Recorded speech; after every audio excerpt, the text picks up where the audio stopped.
Selamat sore semuanya. Kita akan membahas pembahasan kita hari ini, tapi sebelumnya mari kita berdoa.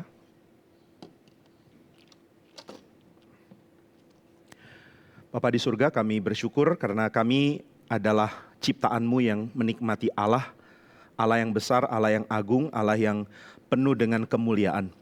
Dan kami bersyukur karena kami boleh mengenal Allah yang sedemikian besar, agung, dan penuh kemuliaan, yang juga masuk ke dalam relasi dengan kami, mencintai kami, dan menikmati mencintai kami. Kami bersyukur karena Allah kami bisa disukakan oleh keadaan kami yang kami tahu dibentuk dan diubah oleh Tuhan juga. Kami bersyukur karena kami berbagian di dalam cinta Tuhan, dan kami menikmati kehidupan yang demikian. Meskipun di dalam hidup hari demi hari kami masih belajar untuk dibentuk menikmati Tuhan, tapi kami tahu di dalam tangan Tuhan kami ditopang untuk akhirnya mendapatkan kesempurnaan menikmati Tuhan. Pimpin kami dalam pembahasan kami, supaya kami boleh dibentuk oleh Tuhan, makin mengagumi Tuhan, menyukai dan mencintai Tuhan. Dalam nama Tuhan Yesus kami berdoa. Amin. Baik saudara, kita membahas tema kita mengenai cinta sejati dan makhluk liturgi. Kita ini adalah makhluk liturgi, homo liturgicus. Ini jadi istilah yang melengkapi banyak pandangan tentang menjadi manusia. Ada yang mengatakan manusia itu adalah makhluk berpikir atau makhluk yang mempunyai wisdom, homo sapiens. Ada yang mengatakan manusia juga adalah makhluk yang suka bermain. Manusia adalah makhluk yang mencintai. Manusia adalah makhluk yang kalau di dalam alternatif yang kita mau pelajari adalah makhluk liturgis atau makhluk yang mempunyai liturgi. Nah, ini tentu kita perlu pahami ya, apa maksudnya kita adalah makhluk liturgi, makhluk liturgikal. Ini yang dimaksudkan dengan makhluk liturgi itu bukan berarti kita selalu jadi liturgis atau merebut pekerjaannya Loren dan menjadi orang yang memimpin ibadah terus, bukan itu tentunya. Yang dimaksud dengan makhluk liturgi atau liturgis atau liturgikal itu adalah kita cenderung mempunyai pengulangan yang bermakna dalam. Itu maksudnya liturgi. Ya. Liturgi itu berarti kita mempunyai pengulangan yang dalam. Tentu nggak semua yang diulangi itu bermakna dalam. Kita nggak mengatakan sikat gigi itu liturgi misalnya. Saya punya liturgi namanya sikat gigi. Enggak, karena itu tidak membentuk kita. Mungkin membentuk gigi, tapi enggak juga lah. Gigi nggak dibentuk dari sikat gigi. Jadi itu tidak disebut liturgi. Itu adalah kebiasaan yang tidak termasuk liturgi. Nah, ini agak sulit karena di dalam penggunaan dari seorang teolog abad pertengahan namanya Thomas Aquinas, kata liturgi atau ya dia pakai istilah lain sih, dia pakai kata habitus. Itu kata yang sebenarnya bisa diterjemahkan habit. Dan habit kalau kita mau terjemahkan ke bahasa Indonesia ya kebiasaan. Nah, jadi kita cenderung mengaitkan pengertian habitus dari Thomas Aquinas, itu istilah yang dia pakai, dengan habit. Dengan kebiasaan. Tapi sebenarnya habitus itu lebih cocok untuk ditafsirkan liturgikal atau liturgis. Jadi hal-hal yang kita ulangi dengan makna dalam. Hal-hal yang saudara ulangi berkali-kali dan efeknya itu ke dalam hati saudara. Nah, ini yang namanya liturgi sebenarnya. Jadi kita ini makhluk liturgikal. Ini pengertian dari James K.A. Smith dalam buku Desiring the Kingdom. Saudara bisa baca itu dan sudah ada bahasa Indonesianya. Kalau mau buku lebih murah, bahasa Inggrisnya tentu impor lebih mahal, tapi bahasa Indonesia lebih murah. Dan dijual oleh toko buku yang salah satu yang sudah menjual buku impor, salah satu yang terbanyak di Indonesia yaitu toko buku Momentum. Saya nggak ngomong ini karena ada dalam gerakan, ya mungkin ada sedikit unsur itu, tapi ini fakta ya, maksudnya ini toko buku yang sangat penting di dalam kekristenan di Indonesia. Nah, di buku yang sudah diterjemahkan ke dalam bahasa Indonesia ini, ditekankan bahwa kita ini adalah makhluk yang mempunyai kebiasaan yang membentuk, bukan cuma sekadar kebiasaan. Nah, jadi kita mempunyai kebiasaan dan ada kebiasaan yang membentuk. Kalau kebiasaan yang kita lakukan mau nggak mau kita kerjakan, tapi kebiasaan yang membentuk ini juga sama, mau nggak mau kita kerjakan. Tapi ada efek. Efek dari liturgi adalah kita terbentuk hatinya. Nah, menurut James Smith, ketika orang mengikuti liturgi di dalam gereja, dia akan terbentuk hatinya untuk menikmati Tuhan, mencintai Tuhan. Nah, hal yang kurang di dalam kekristenan itu seringkali adalah cinta kepada Tuhan. Nah, cinta itu sesuatu yang menyenangkan ya, nggak bisa dipaksakan. Saudara tidak akan merasa ada berat gitu, perasaan berat atau beban berat dari mencintai. Mencintai itu tidak berat. Bahkan hal berat cenderung jadi ringan. Nah, jadi ini yang kita mau sama-sama selidiki, apa yang disebut dengan makhluk yang liturgikal dan kenapa ini berkait dengan true love, dengan kasih yang sejati. Saya mau ajak kita lihat Roma 5 ayat 5, saya bacakan bagi kita ya, saudara yang ada Alkitab bisa buka bersama-sama dengan saya. Roma 5 ayat 5 demikian dikatakan di dalam firman Tuhan. Pengharapan tidak mengecewakan karena kasih Allah telah dicurahkan di dalam hati kita oleh Roh Kudus yang telah dikaruniakan kepada kita. Ini kalimat pendek atau frase pendek yang sangat penting. Pengharapan tidak mengecewakan karena kasih Allah telah dicurahkan di dalam hati kita oleh Roh Kudus yang telah dikaruniakan kepada kita. Nah, kalau kita membahas tentang bagian ini, berarti kita akan kaitkan antara kasih Allah dengan Roh Kudus. Roh dicurahkan dan kita menikmati kasih. Menikmati dikasihi, mungkin ada kesadaran yang makin lama makin besar bahwa kita ini dicintai dan ada kenikmatan mengasihi. Jadi penuh dengan roh itu harusnya dikaitkan dengan kasih. Mungkin di dalam gereja kita tidak terlalu kaitkan antara penuh dengan roh dengan kasih ya, karena biasanya penuh dengan roh, ya ini bukan biasa yang benar ya, biasa yang salah. Akan sering dikaitkan dengan ya keadaan yang aneh-aneh, mungkin karena penuh dengan roh itu mirip dengan orang kerasukan, jadi sehingga kalau ada tanda-tanda babbling atau ngomong sesuatu yang gak jelas, atau tiba-tiba bisa meramal masa depan, atau tiba-tiba bisa ngomong sesuatu yang dia gak pernah ngomong sebelumnya, itu dianggap kepenuhan roh. Itu bukan. Kepenuhan itu akan dikaitkan dengan kasih. Makin berlimpahnya hati mengasihi, itu artinya makin berlimpahnya roh di dalam kita. Kan di dalam, saudara tahu ya, di dalam beberapa bagian dari perjanjian lama di Hakim-Hakim, atau sebelumnya sudah ada di Keluaran, kemudian Hakim-Hakim, lalu di dalam kitab Samuel, itu istilah dicurahkan, roh dicurahkan itu berkali-kali disebut. Dicurahkan hasilnya kepenuhan. Jadi ketika roh dicurahkan, hasilnya adalah yang menerima pencurahan itu mendapatkan kepenuhan. Nah, kepenuhan ini ada di dalam pengertian apa ya?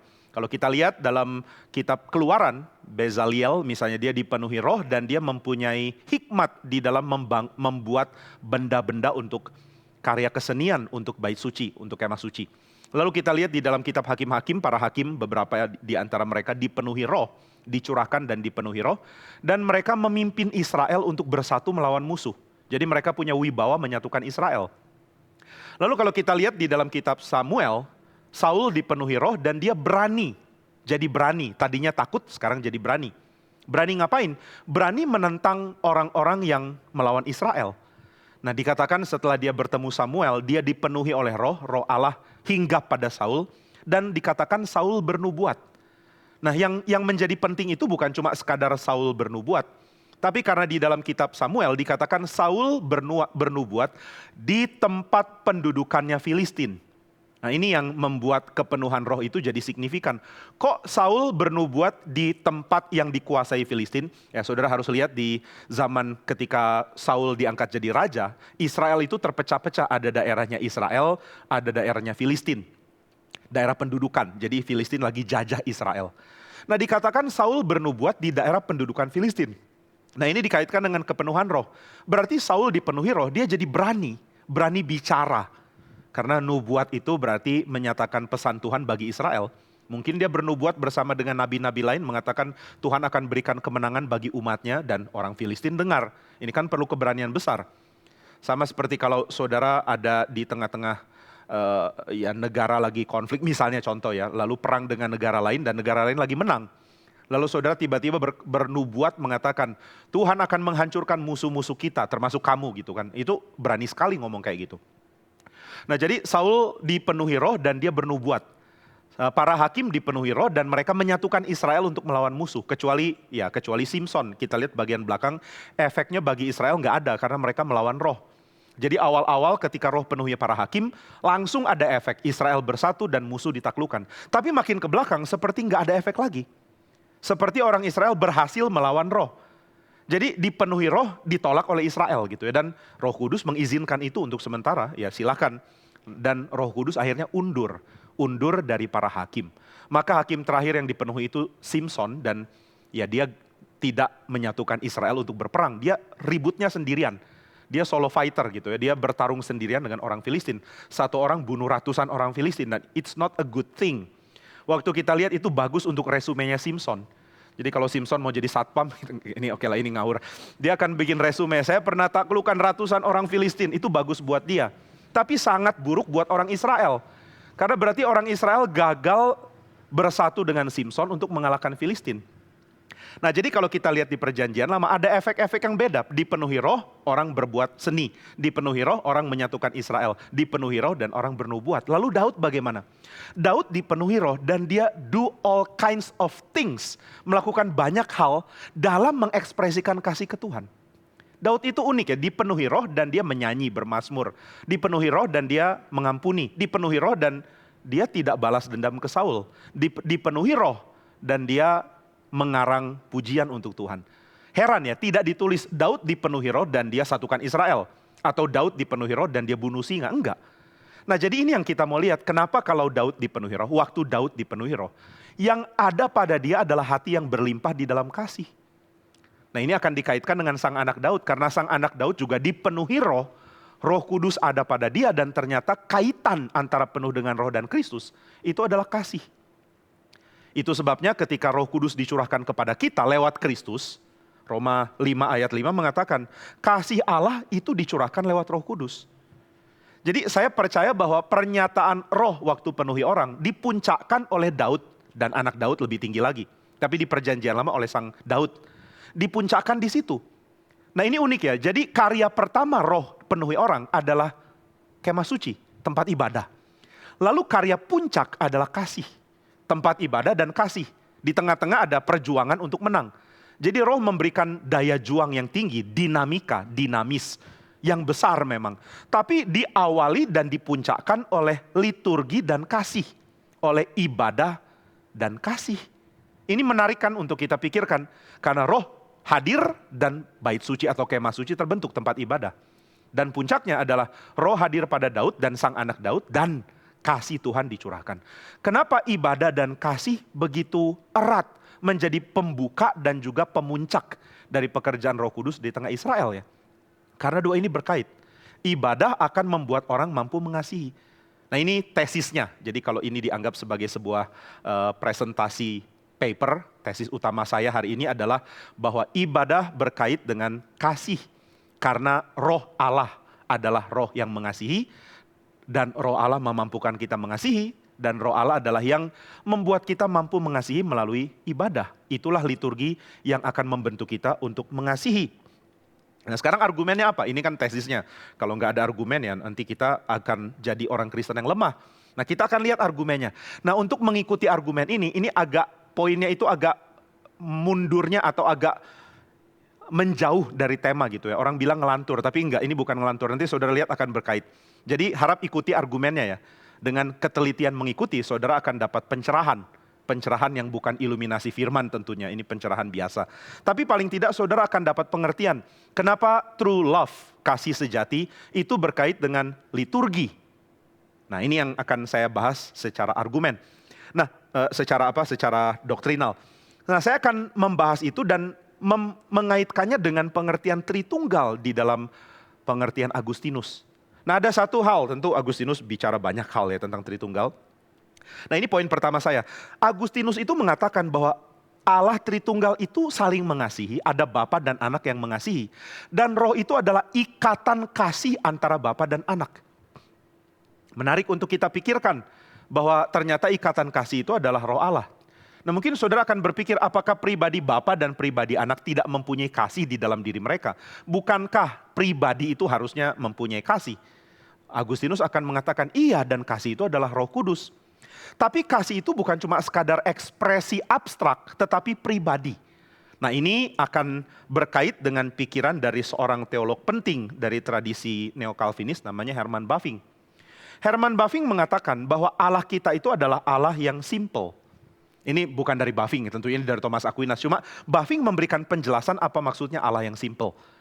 Nah jadi saudara bisa ikuti poin-poinnya dulu ya. Jadi poin pertama, kenapa true love dan liturgi itu berkait? Argumennya saya bawa saudara untuk melanglang buana. Ini namanya penjelajahan doktrin. Ini virtual tour untuk mengikuti doktrin. Jadi ini kita jalan-jalan dulu ke doktrin Tritunggal. Kita singgung sedikit area ini. Ini area yang limpah sekali dan dalam. Hati-hati jangan tenggelam. Nah jadi kita akan lihat bahwa di dalam konsep Tritunggal ada yang penting. Tapi yang penting ini sulit kita pahami kalau kita nggak pergi dulu sebentar ke area lain. Ini banyak area dikunjungi, virtual tour yang sangat menarik. Yaitu jalan-jalan sebentar ke pengertian tentang Allah yang simple. Simplicity of God.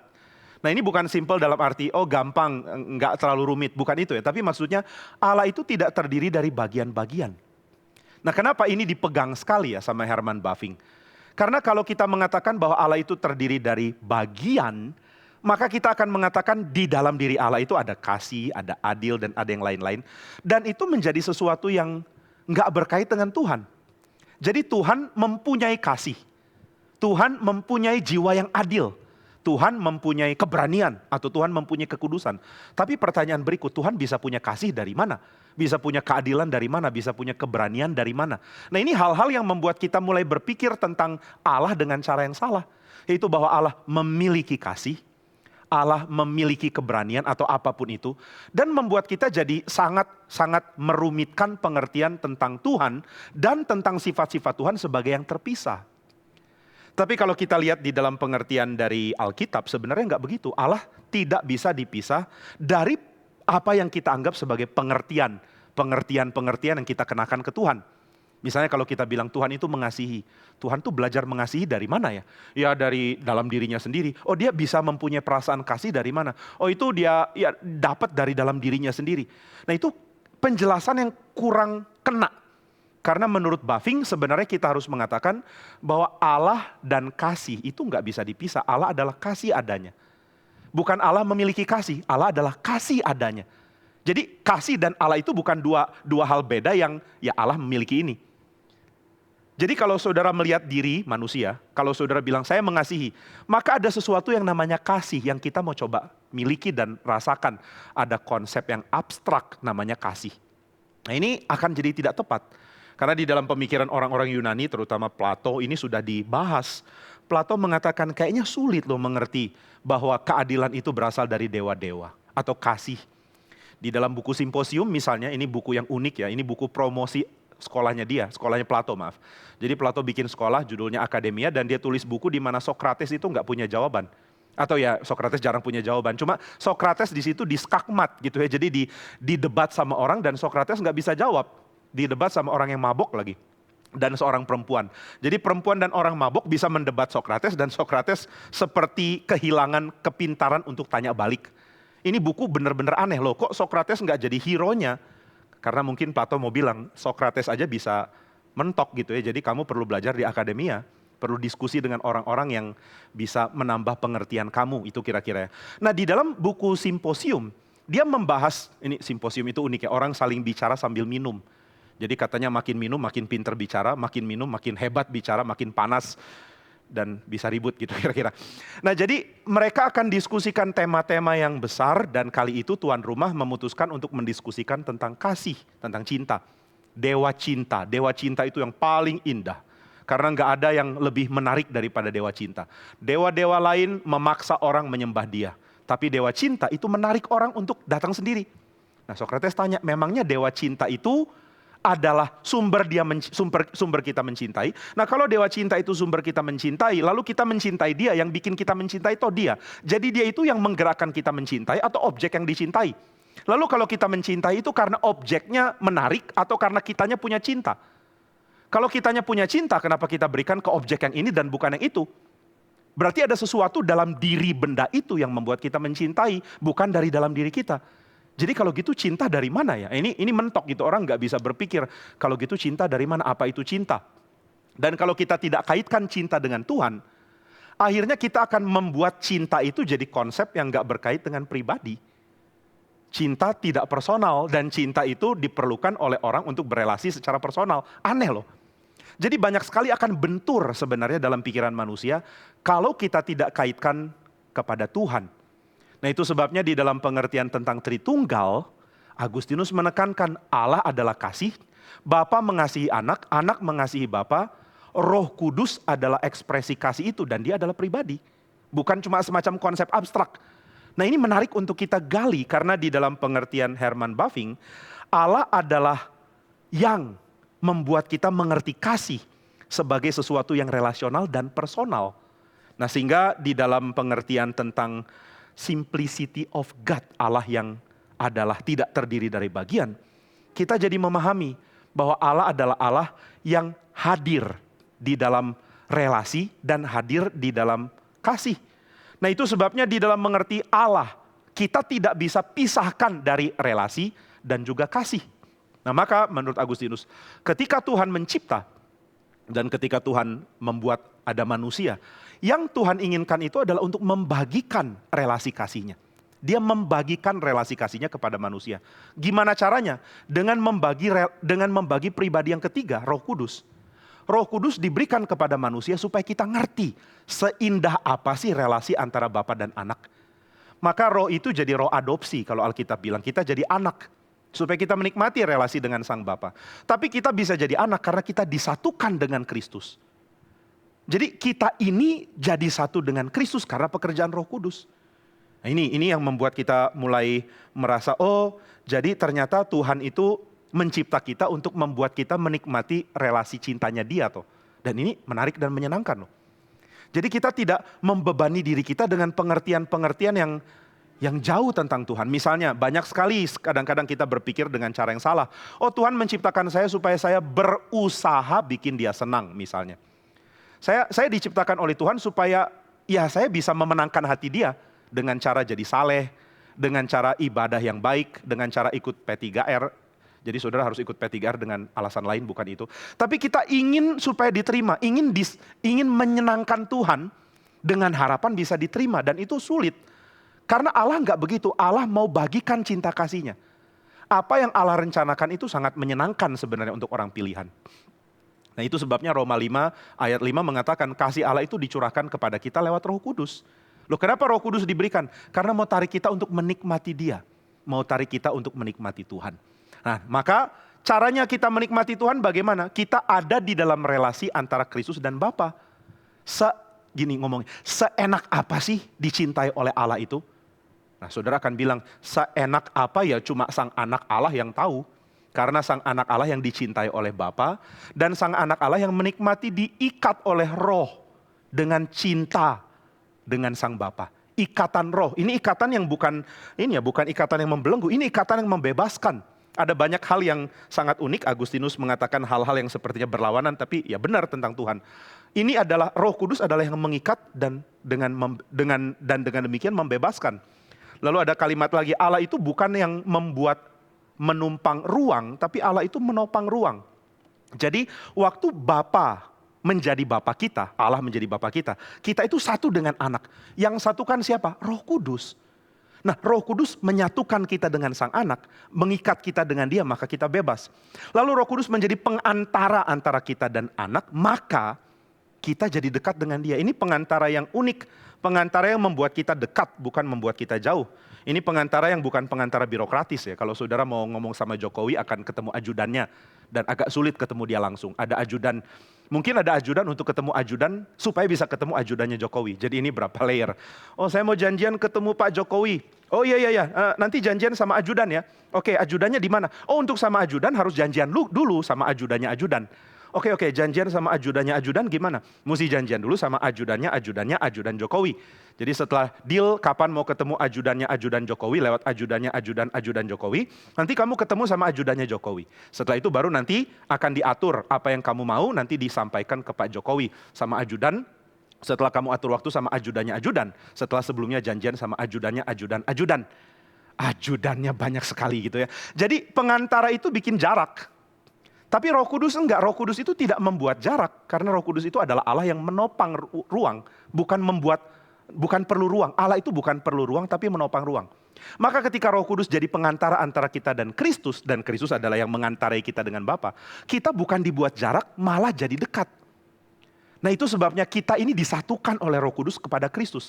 Ini adalah pengantara yang membuat kita satu. Ini adalah wakil yang membuat kita satu dengan Sang Pengantara yang membuat kita menikmati Bapa. Nah ini yang ditekankan di dalam ya kalimat-kalimat yang agak paradoks dari Agustinus. Sehingga Roh Kudus itu bekerja melakukan dua hal. Dia itu membuat kita mencicipi apa sih enaknya jadi anak Allah. Maka kita dijadikan anak-anak Allah dengan cara satu dengan Kristus. Nah itu sebabnya ketika kita menyadari bahwa ini adalah yang dikerjakan, Roh Kudus membuat kita menikmati Tuhan. Maka kita akan mulai bertanya, Duh, saya juga mau.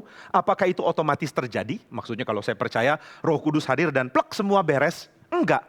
Kenapa enggak? Karena Roh Kudus akan bekerja dengan cara yang membuat kita pelan-pelan menikmati relasi dengan Bapa di dalam Sang Anak.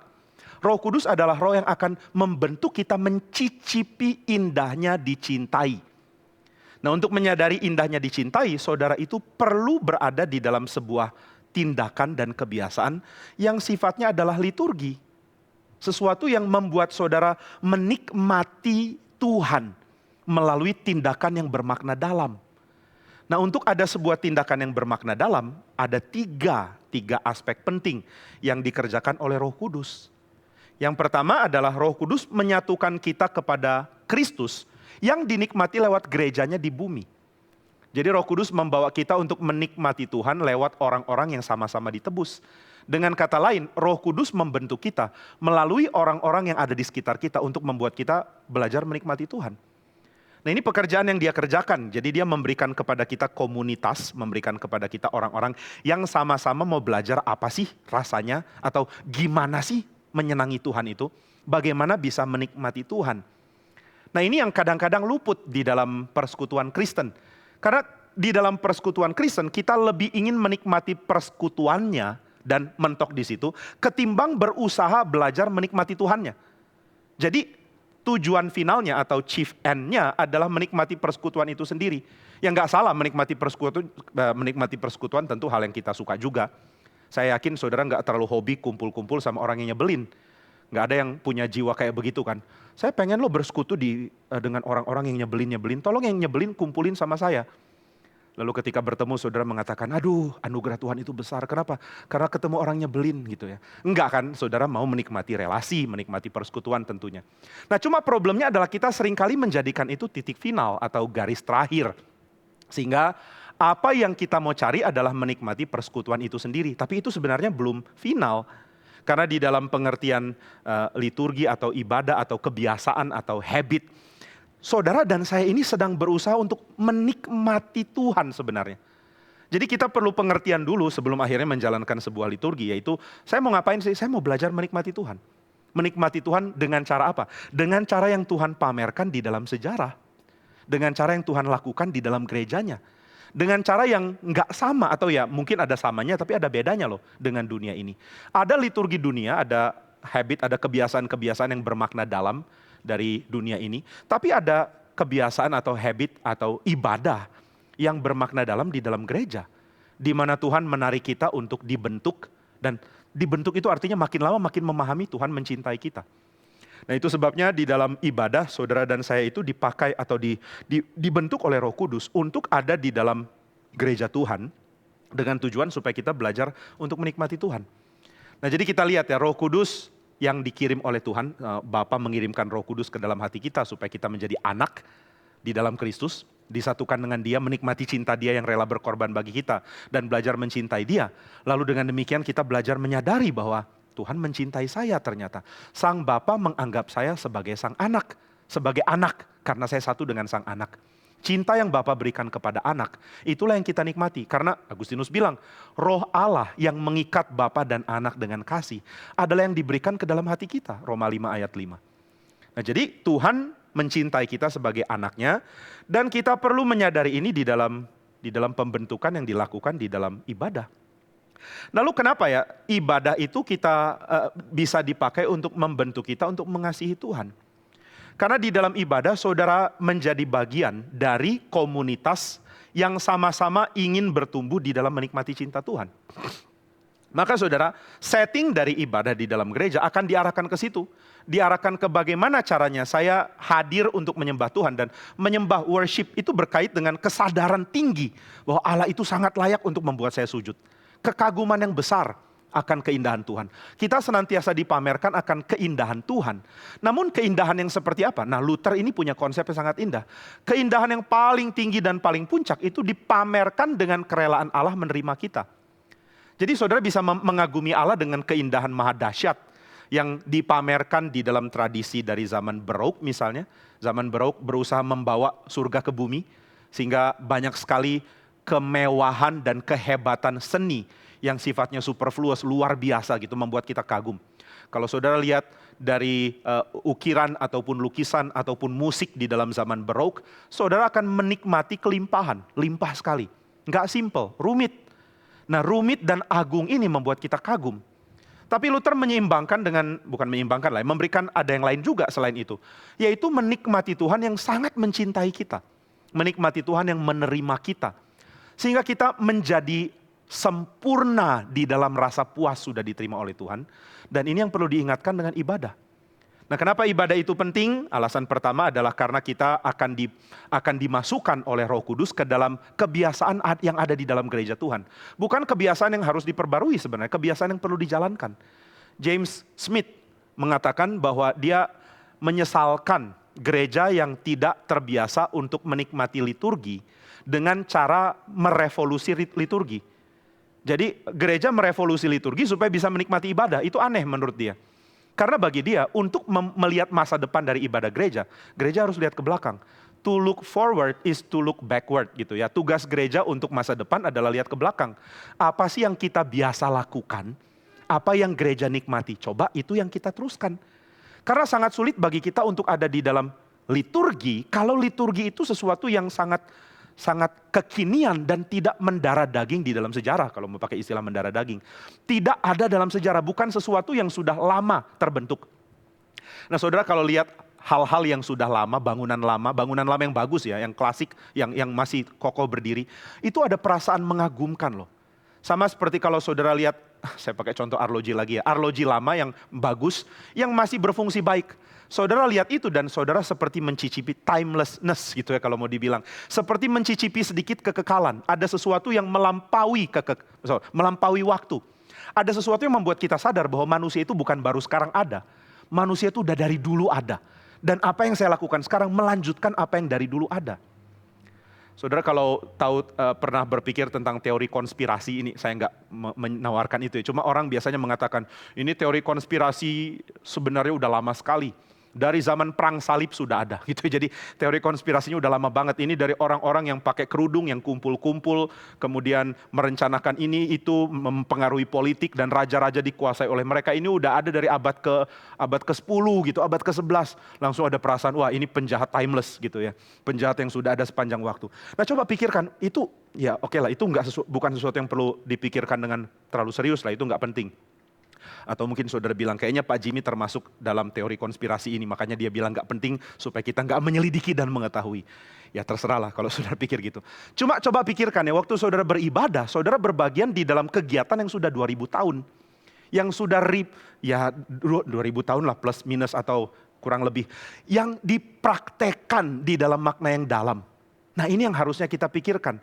Jadi ya James Smith mengingatkan kalau gereja mau lihat masa depan ibadah ya coba lihat sejarah, lihat tradisi. Bukan particular time ya, saya nggak bilang, oh lihat tradisi itu maksudnya zaman Calvin ya Pak. Zaman Jenewa harusnya kita kembali ke situ. Bukan, melihat bagaimana kelimpahan di dalam sejarah itu boleh kita adopsi. Dan ya kita punya keunikan waktu kita sendiri tentunya. Nah cuma intinya adalah saudara dan saya ini hanya mungkin dibentuk di dalam sebuah ibadah yang adalah sesuatu yang menyadarkan bahwa kita ini kecil bahkan di dalam aspek sejarah. Kita ini kecil sekali bahkan di dalam aspek generasi. Secara generasi kami adalah orang yang kecil, generasi yang sangat-sangat sementara dibandingkan dengan panjangnya kelimpahan dari tradisi umat Tuhan beribadah kepada Tuhan. Tapi yang terjadi itu sebaliknya loh. Gereja membanggakan zaman sekarang sebagai zaman paling baik. Untung ya kita ada di dalam ibadah kayak sekarang. Bayangkan 2000 tahun ibadahnya ngawur, nggak ada band misalnya. Itu bagi saya agak aneh ya. Kenapa kita mementingkan periode pendek ini dan membuang periode yang panjang sebelumnya? Sayang, kita akhirnya kehilangan sense liturgi. Kehilangan sense liturgi, kehilangan sense bahwa saya ini bagian dari sesuatu yang sangat besar. Dan sulit bagi kita untuk menikmati Allah itu besar karena liturgi sejarah liturgi kita buang. Jadi kita akan merasa Allah itu kecil terus. Makanya ketika kita bilang Allah itu besar, kita sulit menjelaskan besar dalam hal apa. Puji Tuhan Allah besar. Nggak usah pakai bahasa Arabnya ya, nanti jadi aneh ngomongnya. Allah itu besar. Oh Allah itu besar, karena apa? Ya pokoknya dia besar, ajaib, puji Tuhan. Pujiannya gitu-gitu lagi. Allah itu besar, Allah itu dahsyat, amin, amin. Dahsyatnya gimana? Pokoknya dahsyat. No idea lagi.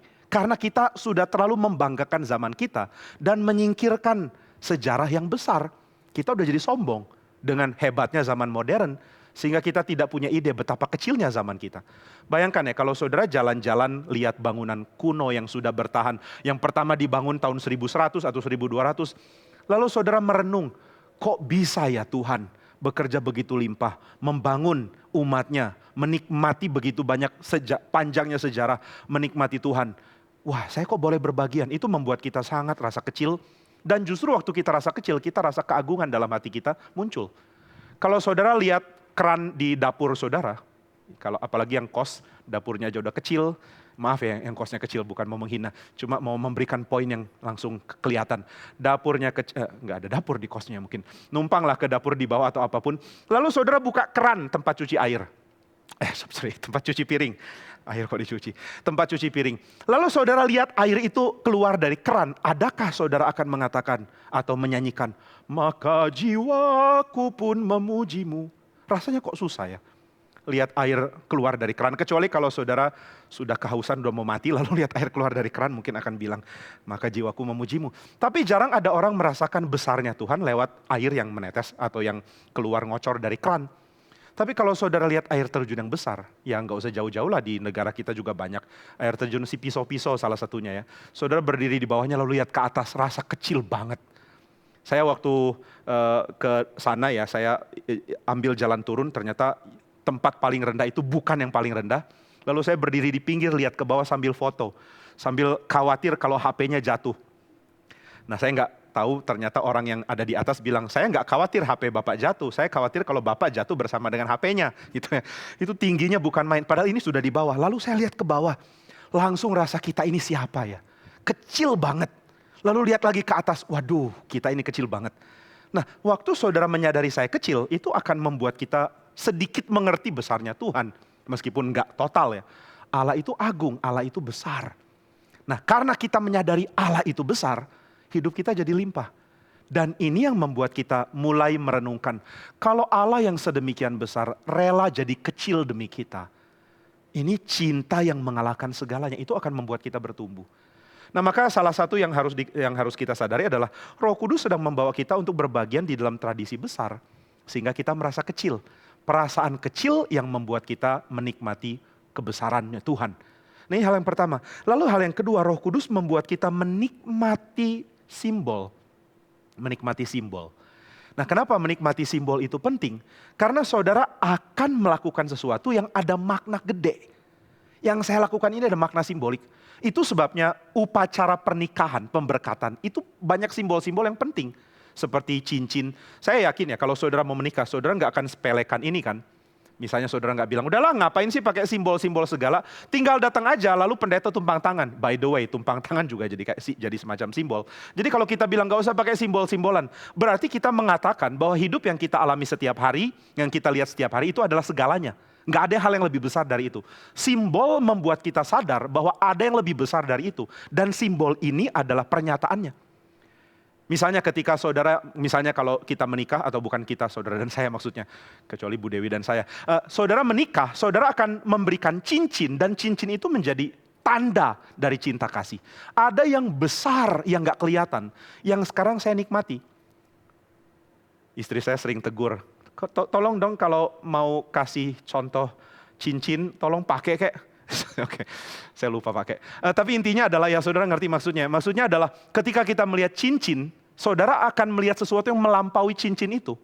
Nah kalau kita bilang sudahlah yang penting yang melampauinya, yang kelihatan tuh nggak penting. Nggak bisa loh, kita nggak bisa hidup begitu. Kita perlu sesuatu yang kelihatan. Kenapa orang senang dikasih hadiah? Dibeliin bunga misalnya, ada yang senang bunga, ada yang enggak, ada yang senangnya bunga bank kali. Saya nggak ngerti kenapa senangnya bunga bank, karena lumayan kecil sekarang, apalagi dalam situasi agak sulit ya. Jadi bunga bank paling cuma berapa belas ribu kali sebulan, nanti saya kasih kalau saudara naksir bunga bank. Nah intinya adalah, kalau orang menyukai sesuatu lalu ada pemberian, bukan pemberian itu yang menyenangkan loh, ada sesuatu yang melampaui itu. Ada orang mungkin dapat barang yang simple dari papanya yang sudah meninggal, atau dari kakeknya, atau dari siapapun. Lalu tiap dia lihat barang itu, langsung ingat memori yang dia miliki dengan orang tuanya, atau dengan siapapun yang mengasihi dia, yang memberikan benda itu. Jadi bukan bendanya yang penting, tapi makna di baliknya. Ini yang indah kan, manusia itu limpah. Karena menyadari ada yang besar selain dari apa yang saya nikmati. Dan itu bisa disimbolkan. Nah ibadah itu penuh dengan simbol seperti itu. Maka kalau kita punya pengertian tapi kita nggak jalankan itu sangat kering. Atau kita jalankan tapi kita nggak ngerti juga kering. Misalnya saudara beribadah lalu disuruh, mari kita bangkit berdiri, kita menyiapkan hati. Orang pikir menyiapkan hati itu adalah supaya kita tenang, ayo supaya jangan gelisah hatinya, supaya konsentrasi nanti waktu dengar firman. Ibadah kita itu difokuskannya ke firman, sehingga puji-pujian juga katanya menyiapkan hati untuk firman. Seolah-olah cuma firman yang penting, itu salah loh. Nah kenapa kita perlu berdiri untuk masuk ke dalam sebuah kebaktian? Karena kita menyadari pentingnya menghormati Tuhan yang hadir, Allah yang undang kita. Maka ketika dia menyatakan kehadirannya, kita mesti berikan gesture penghormatan. Dan itu berarti kita berdiri. Nah itu yang kita nikmati. Ibadah membuat kita dibentuk. Karena ada kekaguman yang kita sadari, kita pahami. Yang kita sekarang kerjakan lewat liturgi.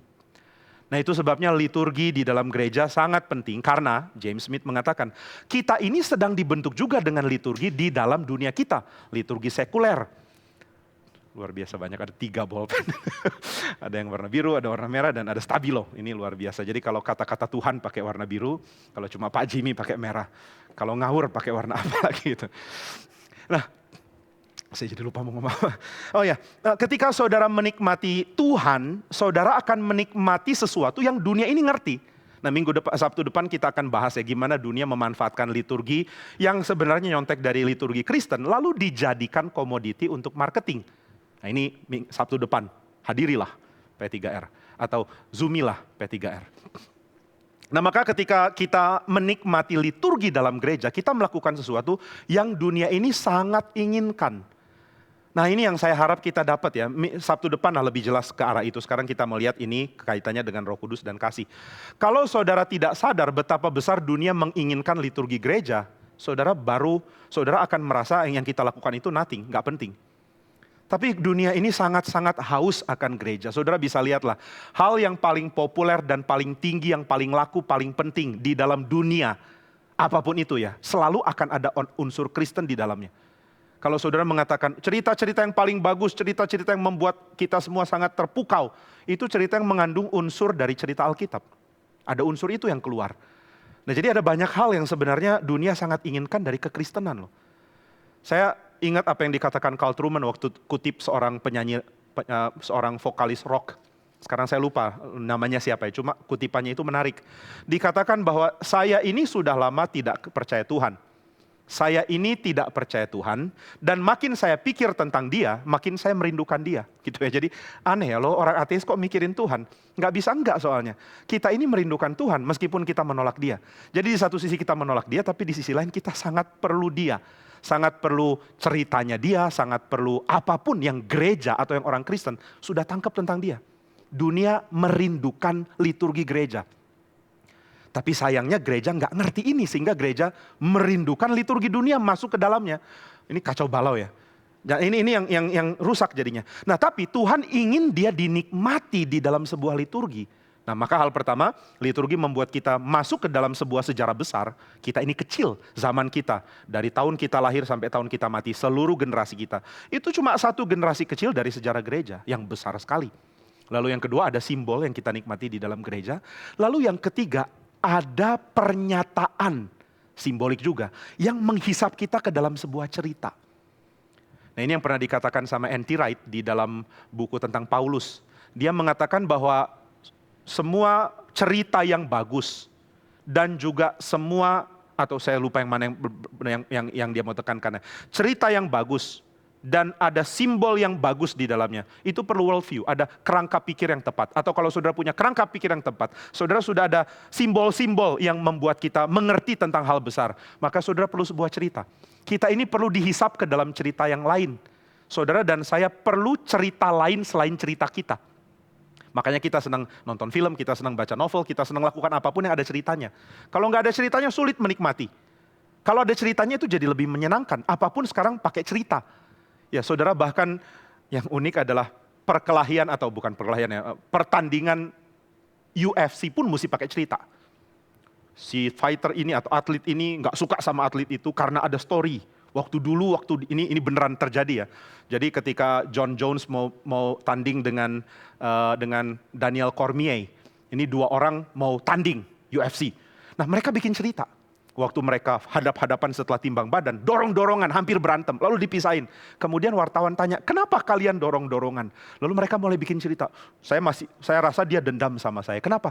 Dulu waktu Olimpiade, nih dua-duanya pegulat, yang satu masuk Olimpiade, satu enggak. Saya lihat dia bangga sekali dengan masuk tim Olimpiade. Lalu saya bilang ke dia, saya bisa kalahkan kamu. Dia ngamuk sejak itu. Jadi ada cerita di baliknya gitu ya. Jadi pertandingannya aja harus pakai cerita baru menarik. Akhirnya yang nonton banyak banget. Nah lalu kemudian yang ini jadi cerita UFC terus, nggak apa-apa ya sedikit aja. Kemudian ada pertarungan lagi, seorang namanya Khabib Nurmagomedov dengan Conor McGregor. Ini jadi pertandingan yang ditonton banyak sekali orang karena mereka bikin cerita, ribut berantem. Yang satu hina-hina agamanya Khabib, lalu Khabib dengan tenang mengatakan biar aja dia hina-hina saya. Jadi ada ceritanya. Akhirnya yang nonton sebenarnya ingin mengaitkan kisah pertandingan ini ke dalam kisah. Kita senang kok terhisap ke dalam kisah yang lain. Secara insting kita senang. Nah kenapa begitu ya? Karena memang kita belongs to a grander story. Kita ini masuk ke dalam cerita yang lebih besar, cerita Alkitab. Nah ibadah itu mengingatkan kita akan porsi tertentu dari kisah Alkitab yang terus menerus diberikan kepada kita. Nah tiap kali saudara datang ke kebaktian, saudara nggak akan mungkin dengar eksposisi dari Quran atau Tripitaka. Alkitab lagi, selalu. Kalau nggak Kejadian ya Keluaran, kalau nggak Imamat, pokoknya 66 buku itulah nggak akan keluar. Ya kadang-kadang kutip dari C.S. Lewis atau kutip dari Agustinus, ya kadang-kadang kutip dari Tripitaka gitu, tapi bukan dengan pengertian yang sama tentunya. Cuma intinya adalah balik lagi ke buku-buku itu lagi, yang ceritanya saudara kira-kira sudah ngerti lah. Lalu saudara bisa nggak usul ke pengkhotbah? Boleh nggak ya ceritanya, karena Kejadian udah, Keluaran udah, Imamat, Bilangan, Ulangan, terus sampai Wahyu udah. Boleh nggak sekarang eksposisi yang lain? Pancasila misalnya. Pancasila ada 5, gitu kita eksposisi. Atau yang lain, boleh nggak sekarang kita eksposisi film-film Hollywood? Wah itu nanti harusnya ya, kalau saudara lakukan itu, gereja akan kosong. Loh kenapa kosong? Karena lebih menarik untuk datang ke bioskop dan nonton film Hollywood, daripada datang ke gereja untuk menikmati film Hollywood, aneh. Nah itu yang kadang-kadang gereja nggak nangkep loh. Bahwa apa yang dilakukan di gereja itu nggak bisa dilakukan sama persis di luar. Nah jadi kalau dibilang, Pak coba bikin eksposisi Hollywood. Mungkin pertama yang datang banyak. Lama-lama orang pikir nggak semenyenangkan kalau nonton langsung. Nah itu makanya pengertian liturgi itu sangat penting. Saudara akan terhisap ke dalam sebuah cerita lewat pengulangan. Pengulangan di dalam ibadah. Lagi-lagi dengar Daud dan Goliat. Dan saudara sudah tahu siapa yang menang. Dan kadang-kadang pengkhotbah lupa kalau kita sudah tahu. Lalu Daud bersiap. Dia berdoa kepada Tuhan. Kira-kira siapa yang menang? Daud. Kita semua udah tahu. Nah jadi kita dapat pengulangan. Lagi-lagi cerita Daud atau cerita Petrus. Saya nggak ngerti ya, kenapa ya orang bisa tetap dengar cerita yang sama, padahal dia sudah tahu endingnya. Sepertinya pengulangan aja kok. Tapi justru itu yang diperlukan, pengulangan. Pengulangan itu akan membuat kita akan masuk ke dalam sebuah cerita. Cerita yang membuat kita sadar, inilah cara Tuhan melibatkan kita ke dalam dirinya, ke dalam relasi Tritunggal. Jadi kalau saudara tanya, menikmati relasi Tritunggal itu gimana? Ya ini sekarang kamu lagi dipersiapkan. Seluruh sejarah adalah cara Tuhan mempersiapkan kita. Dan liturgi adalah cara Tuhan untuk melatih atau membentuk kita di dalam generasi kita ini, di dalam waktu hidup kita untuk dibentuk oleh Tuhan. Nah itu sebabnya liturgi bisa membosankan, memang benar bisa membosankan. Tapi justru itu tugas kita adalah melawan itu dan menjalankannya anyway, apapun yang terjadi. Melakukannya lagi dan lagi sampai saudara sadar pembentukan Tuhan akan makin kena kepada kita. Itu sebabnya sebenarnya kalau saudara memahami natur dari pekerjaan Roh Kudus, salah satunya adalah ketekunan, perseverance. Perseverance ini penting, ketekunan itu salah satu aspek yang sangat besar dari pekerjaan Roh Kudus. Roh Kudus membuat kita tekun melakukan apa yang kita seperti rasa tidak ada meaning lagi. Ya, sampai kita diingatkan ternyata ini penting. Saya pernah tanya ke Pak Tong, ini tentang khotbah. Saya lupa waktu itu cerita Daud kah atau Yusuf atau yang mana. Saya tanya, Pak Tong udah cerita Yusuf atau cerita Daud itu udah berapa kali? Dia bilang, banyak, saya udah nggak ingat lagi berapa kali. Kenapa ya? Tiap kali cerita kok seperti tetap berapi-api, tetap semangat. Apa nggak bosan pengulangannya? Dia bilang, mana bisa bosan? Mana boleh bosan? Cerita Alkitab begitu limpah kok. You berdosa besar kalau berkhotbah dengan bosan. Ya kalau orang merasa bosan ya urusan lain lah. Tapi intinya adalah kalau sang pengkhotbah sendiri rasa ini pengulangan yang gak bermakna, itu bahaya sekali. Nah maka saudara perlu lihat bahwa satu cara paling utama yang Roh Kudus lakukan untuk membuat kita menikmati mencintai Tuhan. Karena menikmati dicintai oleh Tuhan itu liturgi, kebaktian, ibadah. Pengulangan akan membentuk kita. Pengulangan akan membuat kita menyadari ada simbol yang membuat kita pelan-pelan melihat Allah yang besar. Lalu pengulangan di dalam liturgi ibadah membuat kita sadar bahwa kita ini adalah bagian dari cerita besar yang ada di dalam kitab suci. Dan ibadah kita itu ada liturgi yang juga bercerita. Dari pertama Allah hadir sampai nanti Tuhan memberikan berkat untuk kita kembali ke dalam dunia. Ada kisah yang berulang dan tiap minggu akan begitu lagi. Nggak pernah loh ada orang boleh mengusulkan. Kayaknya agak bosen ya kalau kita endingnya selalu berkat. Kayaknya langsung konklusif. Bisa nggak endingnya kali ini terbuka? Misalnya endingnya adalah pendeta tanya, jadi saudara-saudara benarkah engkau sudah diselamatkan? Mari kita berdoa. Lalu mari kita pulang gitu ya. Orang pulang dengan bingung. Jadi gimana ya? Enggak bisa gitu. Nah jadi saudara lihat ada cerita yang utuh yang dibagikan tiap-tiap minggu. Dan inilah sebabnya saudara dan saya memerlukan liturgi. Nah kenapa ini penting? Karena waktu saudara menikmati relasi dengan Tuhan. Dan Roh Kudus itu adalah yang mengikat kita dalam kasih dengan Bapa. Karena kita disatukan dengan Sang Anak. Dia juga adalah pribadi. Dan saudara nggak akan pernah mempunyai kasih kepada pribadi tanpa ada ketekunan mengenal dia. Kalau saudara bilang, seru loh saya menikmati relasi dengan teman-teman baru. Oke, tapi lama-lama saudara akan mulai merasakan pengulangan pertengkaran, pengulangan hal-hal yang sepertinya membuat saudara mengulangi itu lagi. Namun makin dijalani membuat saudara sadar, saudara makin mengasihi mereka. Teman lama kan begitu kan. Saya nggak tahu saudara punya teman lama yang saudara makin jalin relasi, makin jalan lama, makin mencintai atau enggak. Tapi kalau ada, inilah pribadi. Pribadi itu bergaul dan perlu waktu, perlu kebiasaan, perlu habit, perlu bersama-sama. Baru nanti cintanya makin bertumbuh. Demikian juga pernikahan. Orang biasanya salah berpikir, pernikahan itu waduh begitu hebat di awal, tapi nanti di akhir jadi bosan. Salah mikir gitu. Pernikahan mungkin bisa heboh di awal, justru terbalik. Tapi makin lama harusnya makin bagus. Asal ada ketekunan di dalam berelasi. Ketekunan berelasi itu penting. Nah Tuhan mengajak kita untuk menikmati dia bukan seperti kita menikmati sensasi-sensasi yang non-personal. Menikmati sesuatu yang bukan relasi, bukan pribadi, bukan kasih. Tuhan mengajak kita untuk menikmati dia. Dan itulah sebabnya kita perlu pengulangan. Perlu makin kenal di dalam pengulangan yang bermakna. Nah maka true love, cinta sejati muncul dari kebiasaan liturgi, dari ibadah. Dan ini yang kita nikmati di dalam bergereja. Baik saudara, ini bahan kita hari ini dan Sabtu depan kita akan lihat bagaimana dunia lebih peka terhadap hal ini kadang-kadang dalam dunia marketing, dalam dunia komersialisme ketimbang gereja. Dunia lebih sadar pentingnya liturgi ketimbang gereja. Dan ini akan kita lihat. Harusnya nggak begitu, tapi ya ini salah satu kritik untuk diri kita, bagaimana kita lebih menghargai liturgi. Sampai di sini pembahasan kita. Sebelum kita masuk ke dalam kelompok, seperti biasa kita akan ada tanya jawab. Saudara yang punya pertanyaan silahkan ketik itu di chat dan saya berusaha menjawabnya. Tapi sebelum kita masuk ke dalam tanya jawab, mari kita sama-sama berdoa dan setelah itu kita akan memberikan persembahan. Mari kita berdoa. Ya Tuhan, kami sungguh bersyukur untuk berkat Tuhan yang besar, cinta Tuhan yang agung, dan keinginan Tuhan untuk menarik kami menikmati relasi antara Sang Bapa dan Anak. Kami bersyukur karenanya dan Roh Kudus yang dicurahkan ke dalam hati kami adalah pernyataan cinta Tuhan yang sempurna itu. Tolong kami untuk menikmatinya dan menikmati cinta dan menikmati relasi dengan Tuhan. Hanya mungkin dilakukan ketika kami dengan tekun mempunyai liturgi, mempunyai ibadah yang membawa kami dibentuk. Kiranya Tuhan yang tolong kami. Dalam nama Tuhan Yesus kami berdoa. Amin. Mari kita pujikan lagu yang ketiga dan kita memberikan persembahan. Kita nyanyikan Pakailah Ku Bagai Pelita, kita nyanyikan ketiga baitnya.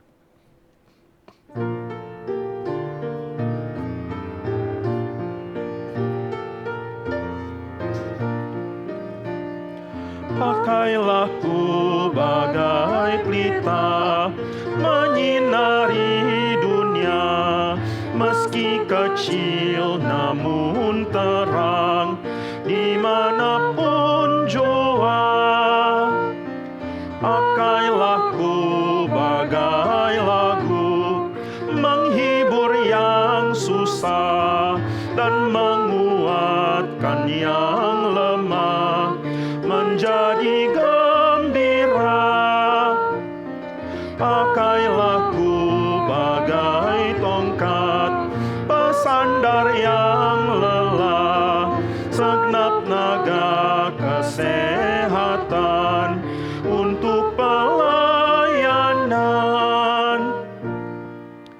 Kita akan doakan persembahan ini. Silakan Victor pimpin doa. Bapak, kami ucap syukur Tuhan untuk firman yang telah kami boleh mendengar, dan untuk persekutuan yang boleh kami nikmati Tuhan. Kiranya Engkau boleh terus membentuk kami hari demi hari, boleh semakin merindukan untuk firman, kami boleh semakin mengerti firman, kiranya kami boleh semakin mengenal Tuhan kami, Tuhan. Kami juga berdoa mengucap syukur untuk persembahan yang telah dikumpulkan. Kiranya Engkau boleh terus ajar kami untuk boleh memberikan apa yang telah terlebih dahulu kami terima dari Tuhan melalui persembahan ini. Kiranya Engkau boleh pakai persembahan ini untuk boleh mendukung perjalanan Tuhan di tengah dunia ini. Terima kasih Tuhan, dalam nama Tuhan Yesus kami berdoa dan mengucap syukur. Amin. Amin. Baik saudara, kita akan menjawab pertanyaan dulu kalau ada, baru nanti setelah itu kita akan masuk ke dalam breakout room. Jangan break up dulu. Ada pertanyaan, kalau ada boleh dibacakan. Ya. Bagaimana dengan anggapan yang sekarang menjadi kelimpahan sejarah, bukankah dulu juga sempat menjadi baru dan pasti di saat waktu yang lampau juga ada zaman yang lebih dulu lagi ketika yang baru itu dimunculkan. Apakah yang dianggap baru sekarang juga akan menjadi tradisi dalam sejarah? Nggak ngerti, boleh dibacain lagi. Oke. Jadi bagaimana dengan anggapan yang sekarang menjadi kelimpahan sejarah? Anggapannya apa? Yang sekarang? Yang sekarang. Anggapan orang sekarang atau gimana? Anggapannya titik dua?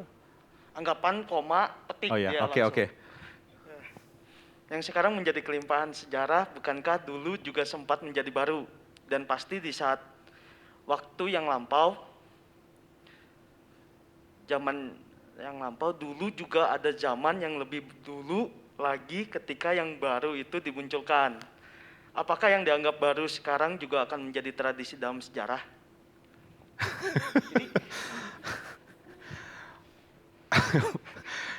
Oke, kita pelan-pelan, kita mungkin perlu waktu 1 jam untuk memahami ini. Jadi yang jadi pertanyaan adalah zaman sekarang ini juga baru, zaman dulu juga yang kita bilang lama itu baru gitu ya? Gitu. Ya, pada zamannya gitu. Problemnya bukan itu, problemnya zaman sekarang tetap zaman sekarang. Waktu Calvin bilang zaman dia zaman sekarang gitu, bukan itu problemnya. Problemnya adalah lihat ke belakangnya nggak ada, ini yang lakukan sekarang. Jadi kalau gereja nggak lihat ke belakang itu problem, bukan berarti gereja mengabaikan bahwa sekarang ini zaman sekarang, enggak dong. Itu absurd kalau bilang zaman sekarang bukan zaman sekarang. Zaman sekarang ya zaman sekarang. Nah problemnya adalah kalau kita merasa zaman ini doang yang penting dan nggak tahu apa-apa tentang zaman lalu, ya kita akan rasa diri besar, itu problemnya loh. Sekarang kalau tanya tradisi gereja ya, apakah mereka kenal, ya sekarang setelah ada teologi reform, lalu tiap kali reformasi dibikinin seminar segala, orang jadi sadar, oh 500 tahun yang lalu ada Calvin ya. Tapi kalau nggak ada, mana ada yang sadar? Orang cuma pikir yang penting sekarang, orang dulu kan kuno-kuno, nggak penting. Nah itu yang problem. Jadi problemnya bukan apakah zaman sekarang ini bukan sekarang, zaman sekarang ya zaman sekarang. Cuma nggak ada lihat ke belakang. Apakah waktu Calvin reformasi itu lama? Enggak, itu baru, bukan 500 tahun. Calvin itu nggak pernah loh bikin revo 500. Belum 500 tahun. Jadi zamannya Calvin reformasi baru, itu adalah kebaruan, itu kekinian. Jadi reformasi itu kekinian banget. Tapi yang bikin reformasi itu penting adalah mereka lihat ke belakang. Waktu Martin Luther bikin Heidelberg Disputation, dia pakai Agustinus. Kalian udah lupa Agustinus ya, itu yang Luther ingatkan. Waktu Calvin berdebat dengan Pigius mengatakan anti sama doktrin predestinasi, Calvin mengatakan heran. Kamu kok lupa tradisi? Nah itu ya kira-kira yang dikatakan oleh reformasi. Jadi reformasi hal baru, cuma uniknya adalah mereka mau lihat ke belakang. Nah itu yang harus ada untuk kita rasa kecil. Kalau enggak kita enggak menikmati liturgi. Misalnya kita nyanyi lagu baru juga oke, lagu yang diciptakan Pak Tong baru tahun 2021 enggak apa-apa. Tapi juga ada lagu yang sudah dari dulu. Misalnya ada orang namanya Francis Assisi. Ketika kita melihat lagu yang berkait dengan ciptaan, kayaknya apapun yang berkait dengan ciptaan langsung taruh Francis Assisi di situ ya. Nah ini membuat kita sadar, dulu loh abad ke-13 ada orang namanya Francis dari Assisi, kok bisa bertahan sampai sekarang? Tuhan udah dipuji dari dulu ya. Selama ribuan tahun Tuhan dipuji, saya kok boleh berbagian ke dalam tradisi besar, itu yang dimaksud. Ini agak mirip lah misalnya kalau saudara orang Batak lalu ditanya marga apa, berarti kan saudara terhisap ke dalam sebuah cerita panjang. Kalau ditanya, marga apa? Atau lebih tepat lagi, marga apa kau? Nah itu logatnya mesti gitu. Lalu saya misalnya jawab, Pardede. Langsung ada pertanyaan berikut, nomor berapa kau? Gitu ya, harus ada kau di belakangnya. Nomor berapa kau? Itu ini ya, perkataan sopan, halus dan akrab dalam tradisi Batak. Nomor berapa kau? 14. 14, lalu ada bah gitu misalnya. Nah itu berarti saya ini cuma satu dari 14 generasi panjang sebelum saya. Saya langsung rasa kecil. Jadi begitu dipanggil Pardede langsung rasa kecil. Saya ini cuma siapa sih? Satu generasi dari 14 generasi panjang. Nah itu yang harusnya kita nikmati waktu beribadah. I am only a small part. Jadi ini bukan masalah zaman sekarang atau zaman dulu, bukan itu loh. Kadang-kadang orang bilang reform itu maunya zaman dulu, bukan. Cuma kita mau jadi kecil itu aja. Dan tradisi Pentakosta dan karismatik kurang kecil karena nggak rasa perlu untuk lihat sejarah. Hanya kalau kita lihat sejarah kita rasa kecil itu aja lah. Sama seperti tadi contohnya, kalau kita lihat air ngocor dari keran, kita nggak akan rasa kecil. Keterlaluan kalau saudara rasa kecil. Shh, kerannya mengeluarkan air, alangkah kecilnya aku. Then sings my soul, itu orang gila. Tapi saudara lihat air terjun langsung sadar, kok saya kecil banget, air terjun begitu besar. Nah gitu kira-kira ya. Kok sejarah panjang banget, ini zamanku ini zaman yang pendek, zaman yang kecil sekali. Nah itu yang harus ada dalam sense itu. Jadi ya tetap zaman sekarang zaman baru, bukan new age. Zaman ini ya zaman ini, bukan zaman lama, zaman sekarang. Cuma kita ingat Tuhan sudah kerja dari dulu. Nah itu yang kita mau lihat, kita ini bagian dari cerita panjang. Nah, intinya adalah kita lihat sejarah itu seperti orang nyanyi lagu. Orang nggak akan pisahkan not itu misalnya. Saya kok senang banget ending dari Hai semua ciptaannya. Haleluya, haleluya, haleluya. Endingnya bagus ya? Iya. Oke, saya mau dengar endingnya doang. Oke, ya. Nggak bagus loh. Coba lagi-lagi saya pengen dengar endingnya. Ya. Nggak bagus-bagus amat. Memang enggak, karena kamu pisahkan dari cerita sebelumnya. Nah itu yang problem gitu kira-kira ya. Jadi ya tetap ya, nada terakhir, nggak jadi nada awal. Cuma dia perlu dikaitkan dengan nada-nada sebelumnya, itu aja. Nah kira-kira begitu yang dimaksudkan. Ada yang lain? Ada. Bagaimana pendapat Pak Jimmy tentang liturgi Katolik dibandingkan dengan Protestan? Ada beberapa bagian yang berbeda. Misalkan dalam berdoa, kekusyukan, upacara, tradisi. Yang benar harusnya seperti apa? Ya tanya ke saya aja, saya bilang Gary gimana, saya mau jawab yang lain. Enggak, ini ya kita semua punya tradisi masing-masing. Jadi kalau saudara ini ikut persekutuan reform, jadi tentunya kita akan mengatakan ya tradisi kita perlu dihargai. Itulah yang paling enggak saya mau ajak. Kalau saudara mau menikmati ibadah, saudara harus mengerti dan menghargai tradisi dulu. Tradisi di mana saudara berada lah. Kadang-kadang kita ini jadi orang yang ini ya, pecicilan. Pecicilan itu apa sih artinya? Pecicilan. Apa? Yang keras? Bukan ya. Kalau terlalu pengen nyicip ini dikit lalu nyicip itu namanya apa? Celamitan. Benar ya? Jadi ini untuk kamus-kamus tak resmi mesti tanya ke Loren ya, celamitan. Nah, kita ini seringkali celamitan. Celamitan itu maksudnya apa? Kita udah punya nasi goreng tapi kita ingin cicipi nasi goreng orang. Kayaknya kurang suci ya mengaitkan GRI dengan nasi goreng. Tapi ini contoh lah saudara bisa nangkep ya. Jadi misalnya kita ngumpul untuk makan, ini tentu di dalam protokol kesehatan yang sudah ditentukan. Kita ngumpul untuk makan bareng, lalu kita pesan menu sendiri. Mau makan apa? Nasi goreng. Kamu apa? Oh saya bakso goreng. Saya apa? Ayam panggang. Kamu apa? Kaviar atau apapun lah. Lalu semua pesanan datang dan bukannya kita menikmati yang kita sedang makan, kita mulai intip-intip yang lain. Itu enak loh, saya boleh cicipin nggak? Cicip. Itu juga enak, boleh cicipin nggak? Itu orang kacau loh. Bayangkan kalau semua cicipan itu digabungkan dalam satu piring, jadi kayak apa ya? Nah sebenarnya yang sangat penting adalah saudara coba lihat tradisi muda. Nah setelah kita gali tradisi, kita lalu mengatakan tradisiku terlalu dangkal. Nggak bisa saya di sini. Ya silakan mulai celamitan. Tapi kalau enggak ya coba nikmati dulu aja, hargai. Karena kita ini terlalu kecil untuk mengklaim kita sudah tahu kelimpahan dari tradisi kita. Apalagi kalau tradisi kita dikritik orang, lalu kita amini kritik orang. Sekarang ini ya, tradisi Ortodoks Timur sangat gencar sekali untuk PI dalam tanda kutip. Dan PI-nya ke orang Kristen lain, anehnya, untuk menarik mereka jadi Ortodoks Timur. Nah ada perasaan mengatakan, lu kalau nggak ngerti liturgi kami, nggak ngerti liturgi. Lalu orang Reform yang nggak ngerti juga liturgi Reform langsung merasa, iya loh, saya rasa kering di Reform, saya rasa limpah di situ. Loh kamu juga nggak terlalu nikmati dan nggak terlalu pelajari apa yang dipercayai di dalam tradisi kita loh.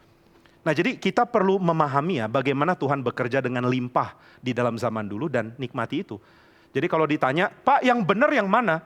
Ya langkah pertama adalah nikmati kamu ada di mana. Nah saya ini asumsikan karena ini streaming ya, saudara datang dari gereja lain juga. Tapi kalau saudara orang GRI ya saya ajak kita untuk menikmati bagaimana keindahan liturgi dari tradisi Reform. Kalau saudara bilang, iya sih Pak saya pengen. Tapi kan Calvin anti gambar, anti image, anti alat musik. Calvin nggak mau loh pakai alat musik. Dia nggak mau pakai Steinway and Sons. Karena Steinway and Sons belum ada sih waktu itu. Dia nggak mau pakai alat musik Pak. Memang, tapi namanya tradisi nggak bisa diwakilkan oleh satu orang.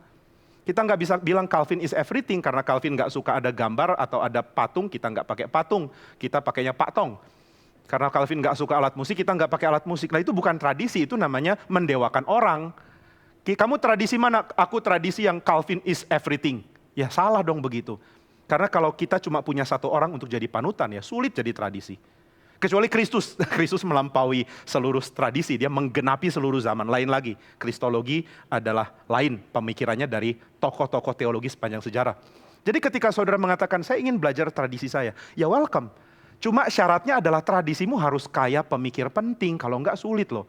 Kalau enggak saudara mau belajar dari siapa? Kalau banyak gereja yang tradisinya adalah pendeta yang sekarang.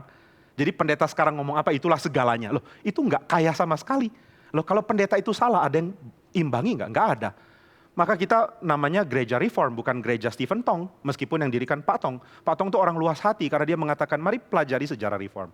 Nah maka saudara akan sadar meskipun Calvin anti lukisan, anti patung, anti gambar image dalam gereja. Tapi kita punya orang-orang seperti Rockmaker yang sangat meninggikan visual art. Dan ini ada dalam tradisi reform juga. Nah ini yang kita mau pelajari dan kalau saudara mendalami dan menikmati, saudara akan sadar kita bisa diskusi dengan tradisi lain, entah itu Katolik, entah itu Ortodoks Timur, tanpa harus goyah dengan tradisi kita. Saling diskusi, saling mengatakan, menarik ya apa yang kamu pahami dalam sejarahmu, dan kamu juga bisa belajar dari sejarah saya. Itu yang akhirnya jadi oikumene beneran, itu namanya persekutuan oikumene, itu yang benar-benar oikumene, yaitu kita ngerti dan menikmati tradisi kita, dan karena itu bisa bicara dengan tradisi lain tanpa jadi tanpa jadi celamitan gitu ya. Itu kira-kira jawaban saya. Jadi ingat, celamitan is bad for you. Ada yang lain? Ya, ada. Apakah dunia ini menyetek liturgi Kristen kemudian digunakan pada liturgi agama lain? Gimana? Apakah dunia ini menyontek liturgi Kristen kemudian digunakan pada liturgi agama lain dalam cara menyembah Tuhan? Ya bisa ada di situ sih kalau kita lihat pemikiran-pemikiran dari orang-orang ahli PL, ada beberapa yang anggap bahwa tradisi utama itu tradisi penyembahan kepada Yahweh. Tradisi Abrahamik katanya itu yang jadi fondasi penting. Lalu nanti menyebar kemana-mana. Itu inilah studi yang kita nggak bahas sekarang. Cuma yang saya mau tekankan sebenarnya kalau ini pembahasan yang berkait dengan Sabtu depan. Itu gimana dunia sekarang, dunia modern kita itu laku sekali. Di dalam marketing, di dalam konsumerisme. Justru karena mereka ngerti pentingnya liturgi. Ini belum dibocorkan lah, ini cuma trailer sedikit. Jangan jadi spoiler kan, trailer bukan spoiler. Jadi hadirilah Sabtu depan, zoomilah Sabtu depan. Untuk liturgi dan sekuler. Nah, liturgi dengan agama lain saya nggak terlalu concern ke situ dalam pembahasan Sabtu depan. Tapi kalau saudara tanya apakah agama lain contek liturgi dari kekristenan, itu sulit untuk dijawab ya, karena masing-masing agama juga tradisi besar yang panjang. Cuma yang mau ditekankan adalah tradisi besar yang panjang ini tidak bisa disamakan dengan tradisi Kristen di dalam pengertian pengaruh budaya dan juga pemahaman akan masyarakatnya gitu ya. Jadi pengaruh keluar dari kekristenan itu sangat besar. Orang seringkali mengatakan Hinduisme atau agama-agama India itu juga sangat besar pengaruhnya. Sangat sulit karena mereka nggak punya cerita. Kekristenan itu sangat identik dengan story. Cerita gitu ya, cerita penciptaan dan penebusannya Tuhan. Nah ini yang benar-benar dunia tuh kena banget dengan ini gitu ya. Dunia nggak bisa lepas dengan dari ini. Ini yang kita akan lihat. Jadi saya lebih concern untuk kita lihat bahwa dunia sekeliling kita itu sebenarnya merindukan kekristenan. Maka kalau saudara bilang penginjilan itu susah, ya kita belum menemuin apa yang dunia cari. Kalau kita udah temuin apa yang mereka cari, yang kadang-kadang mereka nggak sadar mereka sedang cari, maka nyambungnya ke Injil itu dekat sekali. Ini perkataan dari Johann Bavinck ya, ketika dia mengatakan seluruh gereja harus menginjili. Kenapa? Karena udah dekat banget gitu ya. Jadi gereja dengan kebutuhan dunia itu udah dekat. Kita tinggal tarik orang untuk mengatakan ini yang sebenarnya kamu perlu.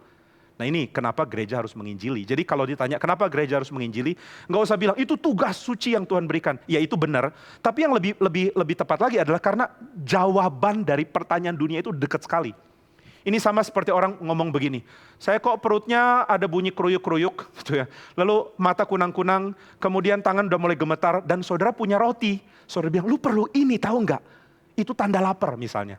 Itu ya, dunia lagi kelaparan, udah gemetar mereka, udah kunang-kunang, dan perutnya udah keruyuk-keruyuk, dan udah celamitan atau apapun itu. Dan orang Kristen bilang, ada roti hidup. Nah itu yang sebenarnya udah deket. Jadi sebenarnya kalau kita nggak ngeh ya, bahwa dunia ini nanya, dunia ini mencari, dan sebenarnya kekristenan udah deket sekali kasih jawaban. Kita nggak sadar dan kita pikir ya penginjilan itu hal yang luar biasa sulit. Bukan sulit sih. Hati manusia cuma Tuhan yang rubah. Tapi menyatakan bahwa dunia perlu Kristus itu bukan hal yang sulit. Karena memang mereka perlu kok. Tahu dari mana? Sabtu depan. Trailer. Zoomilah. Ada yang berikut? Ya. Menurut Pak Jimmy, mengapa Agustinus memilih memakai kata mengikat dan tidak memakai kata menyatukan dalam istilah yang dia katakan? Aduh, saya harus studi lagi ini.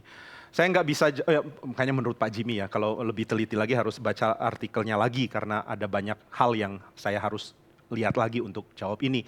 Jadi saya nggak mewakili Agustinus, cuma saya pikir ada hal yang penting dari kaitan antara mengikat dan membebaskan. Maksudnya mengikat itu bukan belenggu ya. Maksudnya mengikat itu jadi ada keinginan untuk bersatu, ada keinginan untuk punya komitmen, ada keinginan yang nggak bebas sebenarnya. Maksudnya ketika orang menikah misalnya dua itu diikat oleh pernikahan, itu bukan ikatan yang bikin orang tersiksa. Saya nggak bebas lagi, memang benar nggak bebas lagi. Maksudnya nggak bebas dalam pengertian saya sekarang boleh dengan siapa aja, nggak bisa. Boleh nggak sekarang saya pacaran dengan orang lainnya, nggak bisa lah, lu udah nikah gitu kan. Nah jadi ada ikatan di dalam sense tertentu, tapi ya yang mau ditekankan adalah ikatan itu nggak buruk kalau ikatan itu adalah kasih.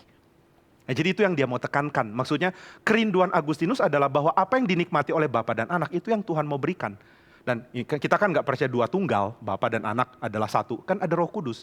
Nah Roh Kudus perannya di mana? Nah kalau saudara baca On Trinity, itu buku ada banyak kontroversi. Ada banyak hal-hal yang Agustinus jadikan contoh yang kayaknya nggak nyambung. Atau yang bahkan bisa membuat kita salah ngerti tentang doktrin Tritunggal. Tapi yang dia mau tekankan sebenarnya adalah apologetik. Jadi gini ya, waktu Agustinus tulis On Trinity, dia buku tentang Tritunggalnya dia itu ingin berargumen bahwa kalau engkau tidak percaya Allah Tritunggal, Allahmu salah. Itu aja. Jadi nggak mungkin Allah yang bukan Tritunggal itu Allah sejati. Itu sebenarnya argumen dia.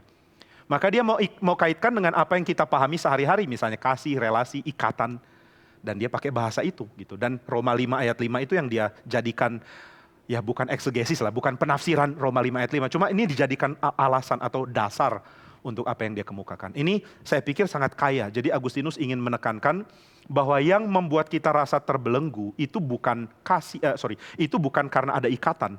Yang membuat kita rasa terbelenggu adalah karena ikatan itu bukan kasih. Saudara menikmati dunia, itu ikatannya bukan kasih. Saudara akan terikat. Tapi terikatnya sengsara gitu ya. Orang kalau terlibat pakai obat misalnya lalu nggak bisa lepas, dia terikat dan dia mau terus. Dia ingin terus-menerus menikmati obat bius. Tapi dia tahu ini menghancurkan dia. Dia mau bebas tapi sulit. Nah ikatan yang sama maksudnya sama-sama kuat. Ada ikatan. Saya nggak bisa sembarangan di sini. Tapi karena ikatan itu kasih, ya saya jadi berlimpah. Jadi kekristenan bukan agama yang bisa dijalankan dengan sembarangan. Ada aturan, ada perjanjian. Tapi ikatannya ikatan kasih. Jadi kayaknya di sini arahnya Agustinus. Tapi ya nanti kita, kalau saudara punya sumber lain ya silakan. Gampang cari Agustinus ya, tinggal search di Google dan bisa keluar banyak. Lebih gampang cari Agustinus daripada Calvin. Kadang-kadang kita klik Calvin yang keluar Calvin and Hobbes. Jadi nggak terlalu nyambung. Ada lagi? Ada. Terakhir ya, karena abis ini kita harus break out room. Bagaimana menghadapi pengenalan yang membawa ke over familiarity dan kebosanan? Mengapa hal ini lebih sering terjadi dan justru kenikmatan mencintai atau dicintai jarang terjadi? Kalau itu ada kaitannya dengan kebiasaan yang dangkal, memang familiarity itu akan breeds contempt gitu ya, akan bikin kita muak. Misalnya saudara tiap hari makannya putih telur. Itu misalnya, itu suatu saat akan muak. Mungkin gak usah suatu saat ya. Hari kedua udah muak gitu ya. Tapi liturgi harusnya gak gitu. Liturgi itu something else. Ini seperti mendengarkan orang yang kamu cintai bilang, aku mencintaimu. Saudara ingin dengar suara itu kan? I love you, dari orang yang saudara cintai. Tapi kalau dari orang yang saudara gak peduli, makin sering dia bilang ya makin perut rasa kenyang gitu, muak dan mau muntah. Mungkin ini yang saudara bisa bandingkan. Jadi ketika ada cinta kasih, pengulangan itu menyenangkan. Ketika cinta kasih nggak ada, pengulangan itu membosankan. Nah cuma kita berpikir bahwa cinta kasih itu mesti muncul dulu. Cinta kasih muncul, baru nanti ada pengulangan yang menyenangkan. Tapi ini ide yang beda yang ditawarkan justru di dalam tradisi Kristen.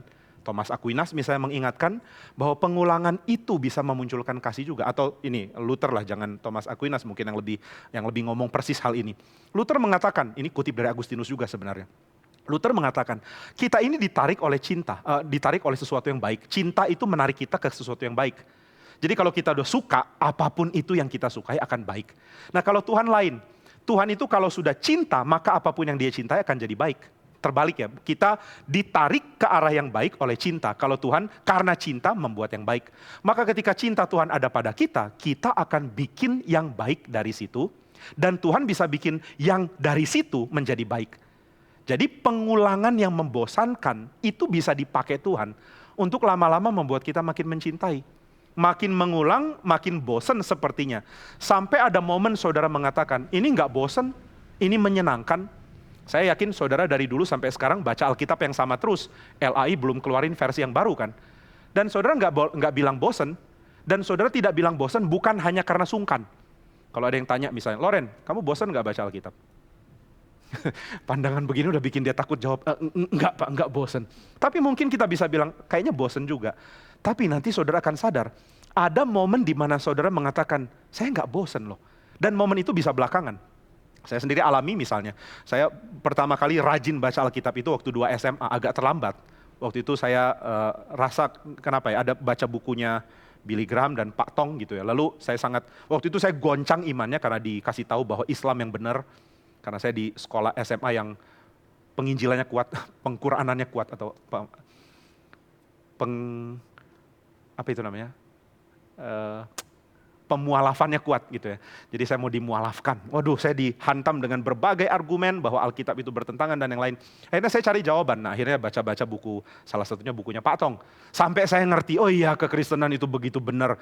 Saya jadi semangat baca Alkitab. Saya baca Lukas dalam sehari, kemudian saya rencana besoknya mau baca Yohanes dalam sehari. Ternyata gagal, perlu 2 hari. Oh jadi semangat baca terus. Tapi ada momen di mana saya mulai berpikir, aduh baca hal yang sama lagi, bosan. Cuma itu bukan jadi ukuran ya bahwa kita sedang menurun. Ya kadang-kadang ada perasaan bosan, cuma itulah ketekunan. Tuhan akan pakai pengulangan untuk membentuk kita mencintai Dia. Jadi kalau kita bosan, ya kita harap tahu dulu, ini pengulangan yang penting atau enggak. Kalau enggak penting ya ngapain diulangin juga, enggak apa-apa bosan gitu ya. Makan putih telur melulu ya enggak apa-apa bosan. Ini enggak ada kaitan dengan pengalaman saya enggak dikasih satu menu itu aja kok. Nah tapi ketika saudara ketika saudara melakukan sesuatu yang sangat penting, ada sesuatu dalam diri kita mengatakan, ini enggak boleh saya abaikan. Dan ini kuatnya tradisi. Kalau gereja mengabaikan tradisi, kerinduan untuk ke gereja itu akan hilang dengan mengatakan, lihat orang sering ke gereja tetap kayak gini kok. Itu salah ngerti ya, lihat orang ke gereja masih sering tetap kayak gini.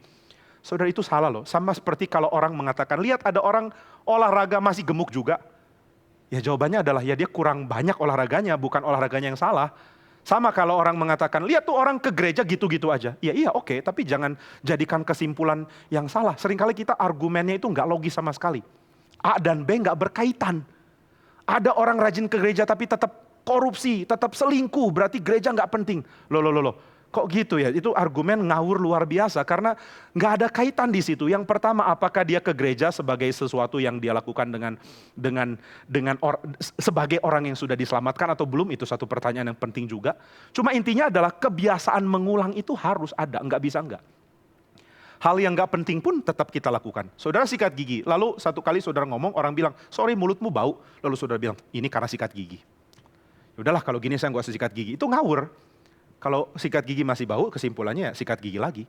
Pak Billy pernah kasih contoh ya, orang sering mandi karena badannya gampang bau misalnya. Ya nggak apa-apa, dia sering mandi aja. Jangan bilang gara-gara mandi badannya bau, itu argumennya ngawur. Jadi kalau orang bilang, lihat gereja-gereja atau tempat yang Kristen, tetap aja ngawur, tetap aja kacau. Iya oke, tempat yang Kristen kacau benar. Tapi jangan salahkan Kristennya dong, itu nggak nyambung. Sama seperti saudara mengatakan, lihat tuh. Dari 12 orang, 12 loh cuma. 1 pengkhianat, 1 penyangkal. Ini guru gagal. Siapa namanya? Yesus. Itu ngawur ngomong kayak gitu ya. Nah jadi ya sama ya. Kita bisa rasa bosan tetapi kita mesti punya sense. Karena tradisi mengajarkan kita. Ini penting.